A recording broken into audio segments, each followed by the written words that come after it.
बच्चा रोता है लेकिन वो ब्लेम नहीं करता, तो उसमें क्या होगा, वो रो रहा है लेकिन वो सामने वाले को एक्सेप्ट कर रहा है।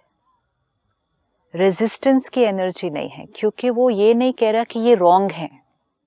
ये बहुत इम्पोर्टेंट है। और इसीलिए वो बच्चे के साथ की जो हमारी एनर्जी है वो हमेशा एक्सेप्टेंस की होती है। अब इसी तरह बच्चा भी कुछ भी करे, एक छोटा बच्चा कुछ भी करे, पेरेंट कभी छोटे बच्चे के लिए रॉन्ग नहीं कहता है। आधी रात को उठ जाए, सारी रात जागता रहे, कहेंगे नेचुरल है ना, नेचुरल है, बच्चा है तो करेगा ही। दिस एनर्जी ऑफ एक्सेप्टेंस कि ये भी राइट है, ये भी राइट है, ये उस एज में कितनी प्यारी चलती है। लेकिन धीरे धीरे हम ये एक्सपेक्ट करना शुरू करते हैं कि वो हमारी definition of right and wrong से चलना शुरू हो जाए। एंड जब वो हमारी डेफिनेशन ऑफ राइट से नहीं चलेगा, तब हम उसके राइट्स को कई बार रॉन्ग कहना शुरू कर देंगे। और जैसे ही हम उसके राइट को रॉन्ग कहेंगे, वो हमारे राइट को रॉन्ग कहेगा, और फिर हम दोनों के बीच एक गैप आने लगेगा। And what is very subtle, जो हम नहीं रियलाइज करते, कि ये जो गैप है, this is energy of disrespect. You know, if I create this thought for you कि आप रॉन्ग हैं, आप रॉन्ग हैं, तो I am not respecting you. और जब दो आत्माओं के बीच रिस्पेक्ट की एनर्जी नहीं होगी, तो कम्युनिकेशन, कोई भी कॉन्वर्सेशन, कुछ भी पॉसिबल नहीं है। कोई भी कॉन्फ्लिक्ट को रिजॉल्व करना वो पॉसिबल नहीं है। कोई भी बात को रिजॉल्व करना बहुत इजी है अगर रिस्पेक्ट इंटैक्ट है, तब हर बात सॉल्व हो जाएगी, हर बात का सल्यूशन निकल आएगा। अब हम कहते नहीं, रिस्पेक्ट तो है ना, I respect my wife, I respect my child respects me, but no, we are not respecting. उस क्षण वी आर नॉट रिस्पेक्टिंग जब हम कह रहे हैं मैं राइट हूं, आप रॉन्ग हैं। आप देखो, एक छोटा बच्चा है, हमें अपनी हर बात बताता है आके, सब चीज, इवन छोटी छोटी चीज, लाइक आज टिफिन में मेरा फ्रेंड ये लेकर आया, आज टीचर ने ये बोला, आज क्लास में ये हुआ, वो हमारे इर्द गिर्द घूमता रहेगा। वो छोटा बच्चा आके, माँ सुन भी नहीं रही है तो भी वो अपनी सारी बात सुनाएगा, सुनाएगा, माँ मुस्कुराती जाएगी। It's a beautiful relationship. जैसे ही वो थोड़ा बड़ा होता है, वो अपनी कई बातें हमसे छुपाना शुरू कर देता है। और फिर हम एक ऐसे स्टेज पर आते हैं जब पेरेंट बच्चे से पूछता है, आज क्या किया सारा दिन, कहाँ गए थे, किससे मिले। बोलते नहीं हैं, आजकल बताते नहीं हो, क्या बात है, अब ये क्या हुआ। वही पेरेंट, वही चाइल्ड, वही मोस्ट ब्यूटीफुल रिलेशनशिप, वो बच्चा हर चीज बताता था, बताना चाहता था, बता के उसको अच्छा लगता था, because you love to share with your most important person. और वही बच्चा अब नहीं बताता, पूछने पर भी नहीं बताता। पहले बिना पूछे बताता था, अब तो पेरेंट बच्चे के गोल गोल घूमता है, कहाँ गए थे, क्या किया, उसके कमरे में उसके पीछे जाएंगे, क्या कर रहे हो। और बच्चा कहेगा, जाओ अभी आप अपना काम करो, मेरा दरवाजा बंद करके जाओ बाहर। What has happened, we need to understand, क्योंकि फिर नहीं तो हम इसको एक जस्टिफिकेशन दे देंगे एंड हम कहेंगे generation gap. There is no generation gap, अंग्रेजी में कोई टर्म दे देंगे, व्हिच इज, एंड ये देकर हम उस चीज को सॉल्व करने से पीछे हो जाते हैं। हम कहते हैं ये नेचुरल है, इट इज नॉर्मल। एंड जैसे ही नॉर्मल कहा तो उसको ठीक करने का कोई प्रयास नहीं किया जाएगा। अब इसको चेक करते हैं कि ये क्या हो गया, क्यों वो बच्चा मुझे अपनी बातें नहीं बता रहा। क्योंकि अगर अभी भी हम उसको ठीक नहीं करेंगे तो as the child grows up, वो अपनी बहुत सारी बातें बताना हमें बंद कर देगा। जब वो बच्चा इतना था, वो जो कुछ बताता था हम मुस्कुराते थे, मतलब हम उसकी हर बात को एक्सेप्ट करते थे, नहीं एक्सेप्ट भी करते थे, सुनते थे और मुस्कुराते थे, हम एक्सेप्ट करते थे। वेरी स्वीट, वेरी क्यूट, आज जो हुआ वो बहुत प्यारा। लेकिन जब वो थोड़ा बड़ा हुआ, अब अगर वो बच्चा कहे आज स्कूल से आके, आपको पता है हमने क्या किया, आज हम सब स्कूल बंक करके हम मूवी देखने गए। ओह सी, अब ये रिएक्शन हो जाएगा। अब इतना प्यारा भी ओ नहीं होगा उस टाइम पे, उस time it will be a little, वो जो मुस्कुराहट पहले आती थी उसकी शेयरिंग सुनने पर, वो मुस्कुराहट गायब हो गई और मुस्कुराहट की बजाय अब डांट भी आ जाएगी कि ये सिखाया तुमको, स्कूल इसलिए भेजता हूँ मैं, तुम्हारी इतनी महंगी फीस इसलिए भेजता हूँ, तुम बंक करके बहुत लंबा। पैसे कहाँ से लाए, कौन दोस्त हैं तुम्हारे आजकल? तो बच्चा थोड़ा सा, फॉर देम जब ये पहले होना शुरू होता है, for them it comes as a big shock. इनको क्या हो गया, ये तो मेरी हर बात सुनकर स्माइल करते थे, हंसते थे, आपस में डिस्कस भी करते थे, मुझे अप्रिशिएट करते थे, आज क्या हुआ। फिर थोड़े दिन के बाद उस बच्चे ने आकर कहा, आज आपको पता है क्या हुआ, आज मेरे फ्रेंड ने मेरे को एक सिगरेट ऑफर की, मैंने थोड़ी सी ट्राई की, घर में एक बहुत बड़ा झगड़ा हो गया। ये जब 2 बार 4 बार 6 बार होने लगा तो वो बच्चे ने देखा अब कुछ चीजें बदल गई है। अब जब मैं शेयर करता हूँ ये खुश नहीं होते हैं। उसके लिए definition of right and wrong नहीं है। अब बच्चे के लिए वो वाली एज में भी राइट था वो इस एज में भी जो कर रहा है उसके लिए वो राइट है, लेकिन उसको यहाँ से जो रिएक्शंस मिलने लगे हैं वो बदल चुके हैं। पहले एक्सेप्टेंस, हंसना, मुस्कुराना, और अब अप्रिसिएशन की बजाय रिजेक्शन, रेजिस्टेंस। जैसे पहले उसकी बातें घर में एक हंसी का टॉपिक और एक खुशी का टॉपिक बनती थी, अब उसकी बातें घर में एक चिंता का और एक गुस्से का टॉपिक बन जाती है ना। पूरी फैमिली डिस्कस करती है। It's not just one anger, it's a discussion in the house. And फिर लेबल क्या लगेगा, बिगड़ गया है, आउट ऑफ कंट्रोल जा रहा है, अब इसका हम क्या करें। जब ऐसी energy of resistance and rejection मिलेगा तो वो बच्चा अब अपनी बातें बताना बंद कर देगा। हमें ये लगेगा कि उसने बताया, हमने डांटा, उसने बताना बंद कर दिया। हम सोचेंगे उसने करना बंद कर दिया। वो करना बंद नहीं करेगा, वो सिर्फ करके बताना बंद करेगा। वो बताया, मैं मूवी गया, बंक किया, हमने डांट दिया, नेक्स्ट टाइम वो नहीं बताएगा। अच्छा, मतलब अभी आजकल वो हमको नहीं बताता तो हम समझते हैं कि वो सुधर गया, हमने कहा ना डिसिप्लिन कर दिया, डांट के। उसने बताया, मैंने उस दिन सिगरेट पी, हमने सबने जोर से डांट दिया, उसके बाद तो कुछ पता ही नहीं चला, इसका मतलब उसने करना बंद कर दिया। उसने करना नहीं बंद किया। Let us always remember this. उसने सिर्फ करके बताना बंद कर दिया, और जब करके बताना बंद हो जाता है तब बातें थोड़ी क्रिटिकल हो जाती हैं। हमारे पास सारा दिन में कितनी ईमेल्स आती हैं जो बच्चे अपनी छोटी बड़ी गलतियां, जो अब उनको लगता है कि वो गलती थी, जब कर रहे थे तो गलती नहीं लगी, लेकिन वो गलतियां, अपनी बातें, अपनी प्रॉब्लम्स लिखते हैं आस्किंग फॉर सोल्यूशन। लेकिन लास्ट लाइन उसमें ये होती है, please my parents should not come to know this. Please इसको टीवी पे नहीं डिस्कस करना, क्योंकि मेरे पेरेंट्स को पता चल जाएगा कि ये मेरी बात है। And this is not very good news कि एक बच्चा अपने जीवन की प्रॉब्लम को लेकर अपने ही पेरेंट के पास नहीं जा पाता, स्ट्रेंजर्स के पास जा रहा है, और secretly. This is not nice. आज काउंसलर्स की क्यों जरूरत है? आज एक बच्चे को काउंसलर से क्यों बात करनी पड़ रही है?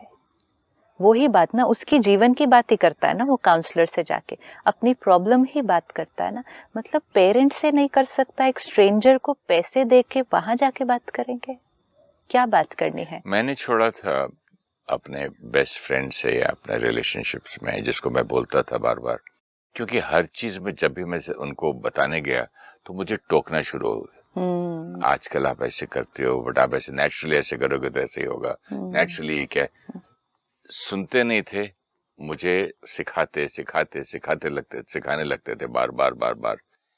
मैंने बोला यार, एक तो मैं दुखी हो कि आपके पास कुछ आपको सुनाने आ रहा हूँ, और आप कम से कम सुन के कुछ मत बोलो, दूसरे दिन सिखाओ। This is so beautiful.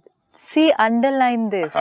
जब हम अपने मन की बात, अपनी problem, even if we are wrong, लेकिन जब हम अपनी बात किसी को सुनाने जाते हैं तो हम क्या एक्सपेक्ट कर रहे हैं? सुन तो लो। और अगर वो मुझे ही टोकने लग जाए और मुझे ही गलत बोले तो आपने कहा फिर मैंने बताना बंद कर दिया। इसीलिए वो बच्चे ने बताना बंद कर दिया। This is so beautiful. हम किसी से भी, इवन इस एज में, व्हाई एज अ चाइल्ड, किसी भी एज में हम किसको अपनी बात सुनाएंगे?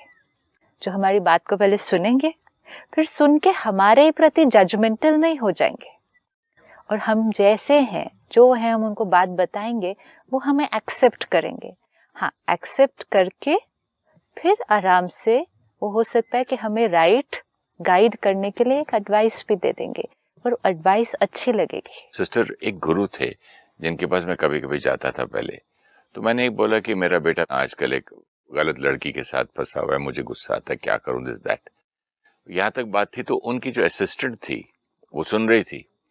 नेक्स्ट टाइम जब मैं बेटे के साथ गया, तो the way she talk to my son, exactly ये प्रॉब्लम लाइफ में है। That is why we go to a doctor, professional.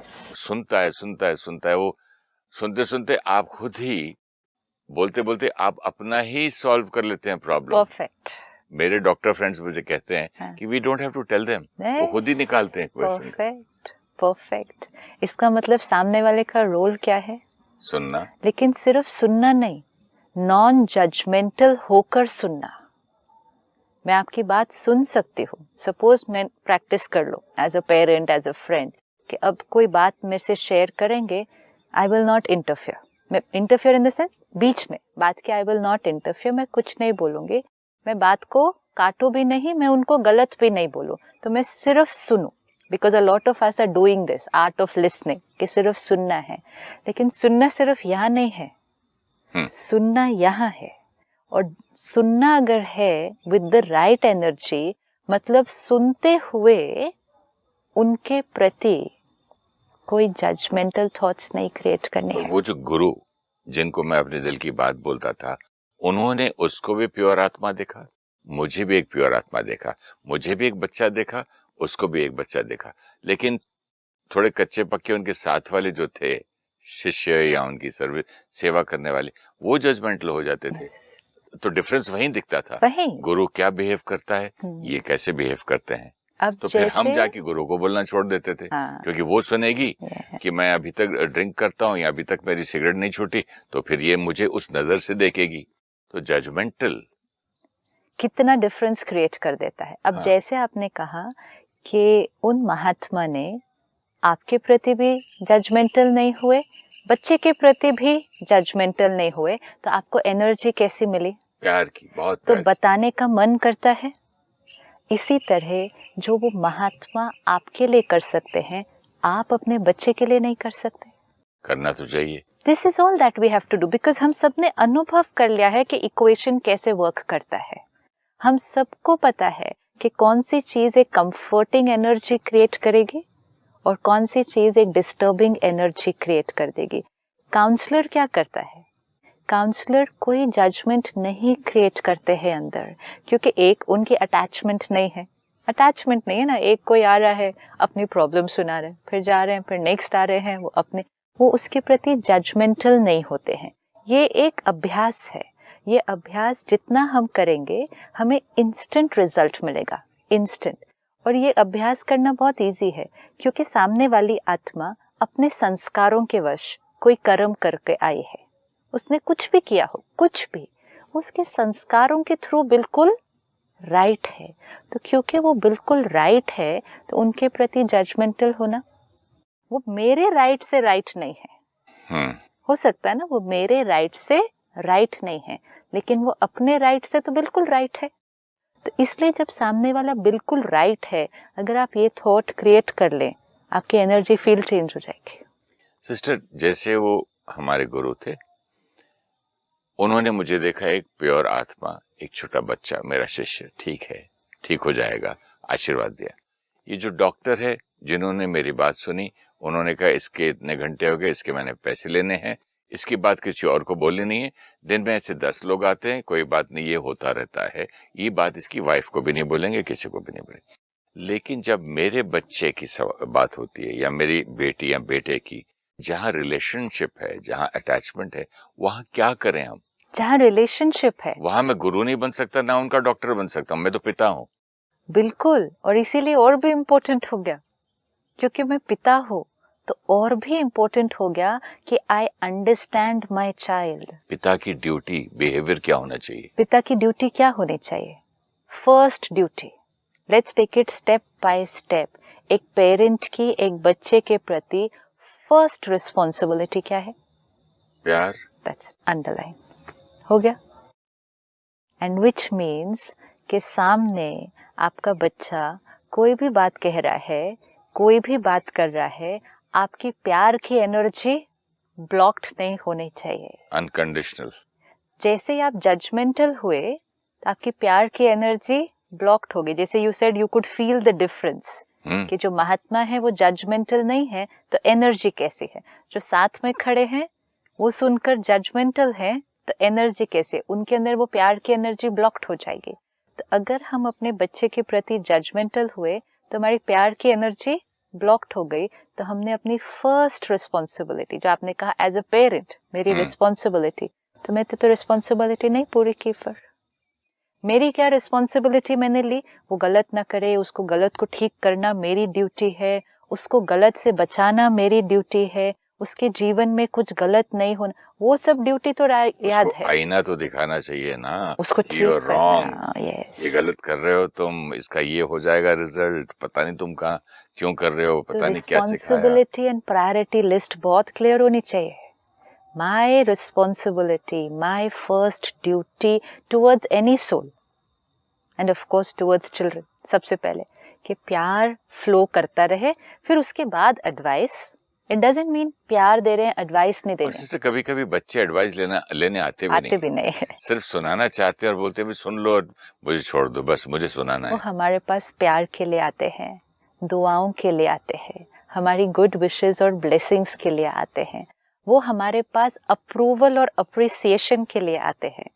हर आत्मा को, ये बहुत सूक्ष्म है, लेकिन हर आत्मा को अप्रूवल और एक्सेप्टेंस चाहिए. और ये देखो, आप हमें इस एज से सिखाया है कि बच्चा जो करता है, अगर पेरेंट के चेहरे पर वो देखकर मुस्कुराहट आती है, तो which means the parent approves of the child, and that means you are a good boy, you are a good girl.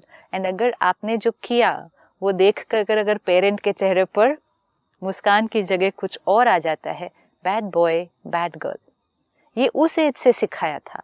तो विच मीन्स मेरी सेल्फ रिस्पेक्ट कि I am a good person और a bad person, for me, ये मैंने अपने belief system create कर दिए. ये किस पर डिपेंडेंट थी? If people approve of me और डोंट अप्रूव ऑफ मी, क्योंकि मुझे इस एज से सिखाया था.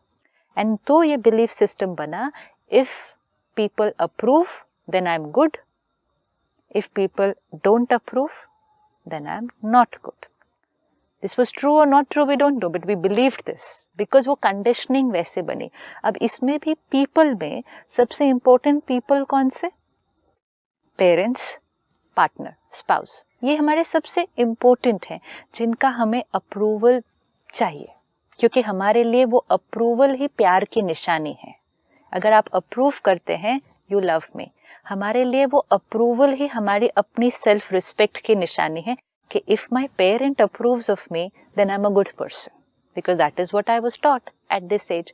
अब जब बच्चा थोड़ा बड़ा हुआ और जैसे हमने अप्रूव करना बंद किया, रिजेक्ट किया, तब जो दूसरी थोड़ी सी रिस्की चीज हुई कि कुछ और लोग थे बाहर, जिसको हम फ्रेंड्स कहेंगे, जो उसको एक्सेप्ट कर रहे थे.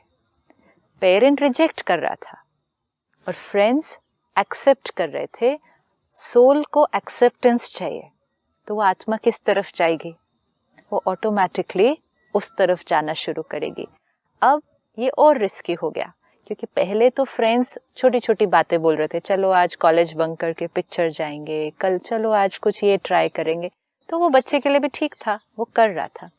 धीरे धीरे फ्रेंड्स कुछ और करने के लिए भी कह सकते हैं, जो बच्चा करना नहीं चाहता है. वो उसकी definition of right and wrong में भी रॉन्ग की साइड पर आ रहा है, लेकिन वो अपनी definition of right and wrong को भी चेंज करता है, और जो उसके लिए रॉन्ग था वो भी करता है, सिर्फ ताकि वो अपने फ्रेंड्स का अप्रूवल और एक्सेप्टेंस खो नहीं दे.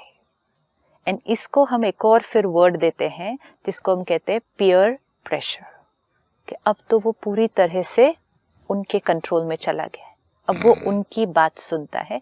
और जब वो पीयर प्रेशर में आ जाता है, because we see a lot of this today, कि एक क्लास में, स्कूल में कुछ बच्चे कुछ करते हैं सिर्फ, लेकिन बहुत जल्दी बहुत सारे बच्चे वो करने लग जाते हैं just so that they are part of the group.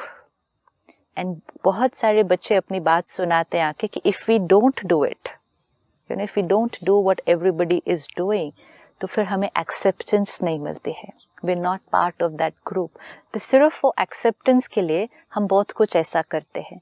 अब ये बच्चे को अगर हम देखें, उसको पेरेंट्स से रिजेक्शन मिला कि तुम रॉन्ग हो, तुम रॉन्ग हो, वो फ्रेंड से रिजेक्शन नहीं ले सकता कि वो भी बोलें कि तुम रॉन्ग हो, तो वो अकेला कहाँ, फिर यहाँ से भी नहीं, यहाँ से भी नहीं, तो फिर वो इस तरफ चला जाता है। अगर इस बच्चे को पेरेंट्स से हमेशा एक्सेप्टेंस मिले, ये बच्चा कभी भी कुछ ऐसा नहीं करेगा जो वो करना नहीं चाहता है। ये पेरेंट्स के लिए आज के समय में बहुत बहुत बहुत इम्पोर्टेंट है कि बच्चे को अगर हम एक्सेप्ट करते हैं, एक्सेप्ट मीन्स कि जो तुम कर रहे हो, जो भी कर रहे हो, वो तुम्हारे पर्सपेक्टिव से, मेरे पर्सपेक्टिव से नहीं, वो आपके पर्सपेक्टिव से, आप जो सोच रहे हो, आप जो फील कर रहे हो अभी, वो बिल्कुल राइट है। This is respect.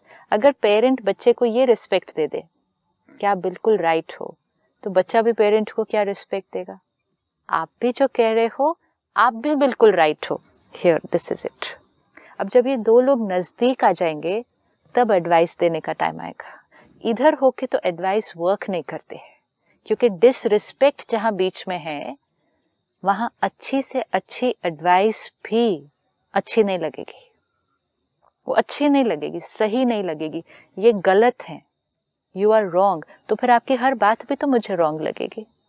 एंड इसीलिए आज बच्चे कहते हैं जैसे ही घर पहुंचो ये अपना शुरू हो जाते क्या, तो हमारी अच्छी बात सुनाते भी नहीं ना, जैसे सुनाती, बट ऐसा क्यों, तुमने ऐसा क्यों किया, तुमको ऐसा बोलना नहीं चाहिए था, तुमको वो बोलना चाहिए था, तुमको ऐसे करना चाहिए था। मैं किसी एक एक्टर की इंटरव्यू सुन रहा था, उसने इतना सुंदर कहा कि उसने बोला कि मेरी फिल्में फ्लॉप होती गई, तो लास्ट 2 फिल्म जब बिल्कुल फ्लॉप हुई तो मैं पिताजी के पास गया, बोला कि बहुत दुखी था। तो उन्होंने सिर्फ इतना ही बोला, देखो बेटा, ये भी माइनस में गई फिल्म, ये भी माइनस में गई, 2 माइनस मिलके अब प्लस हो जाएगा, तो चिंता नहीं कर, जा अभी कीप वर्किंग। तो उसको उन्होंने कोई लेक्चर नहीं दिया होगा कि तुमने ये किया, तुमने वो किया, प्रमोशन बराबर नहीं किया, रोल सुनाया नहीं, हमसे पूछा नहीं, कहानी सुनाई, कुछ नहीं बोला, सिर्फ बहुत प्यार दिया, खिलाया पिला, बोला ठीक है बेटा, आगे अच्छा हो जाएगा। उसके लिए उस समय उतनी ही जरूरत थी उसको, क्योंकि लेक्चर हम बाद में भी दे सकते हैं। हाँ, उस समय वो प्यार, वो एक्सेप्टेंस, वो हीलिंग का काम करता है, वो हीलिंग का काम करता है। और उस समय जजमेंटल और क्रिटिसिज्म उस चोट को और भी ज्यादा गहरा करता है। तो कौन आएगा अपनी चोट लेकर ऐसे इंसान के पास जो मेरी चोट पर और जोर से चोट मारेगा? Why will I go there? जैसे मैं किसी दर्द के लिए डॉक्टर के पास जाता हूँ कि भाई मुझे यहाँ चोट लग गई, वहां वो मिर्ची लगाए और चोट पे चोट लगाए और उसको दर्द करे, मैं दर्द हील करने जा रहा हूँ, और वो पूछे कि ये तुमको चलाना नहीं आता कार, गिरे कैसे, सोचा नहीं था क्या, क्या कर रहे थे तुम, अंधे हो क्या? मैंने बोला भाई मुझे ऐसे रहने दर्द में, मेरी दर्द को ऐसे रहने दे, मैं कहीं और जाता हूँ, मुझे तेरी दवाई नहीं चाहिए, तू भले हिंदुस्तान का सबसे बड़ा डॉक्टर हो। This is it. Bye bye, thank you so much, this is it. I don't want you. Which means your most precious advice also, क्योंकि पेरेंट एडवाइस अच्छी देंगे, राय अच्छी देंगे, लेकिन क्योंकि एनर्जी ठीक नहीं है, एनर्जी जजमेंटल और क्रिटिसिज्म की है, वो अच्छी से अच्छी एडवाइस भी कानों को उस टाइम अच्छी नहीं लगती है। मेरी गुरु मुझे कहती थी, देश, काल और पात्र देखकर बोलो बेटा।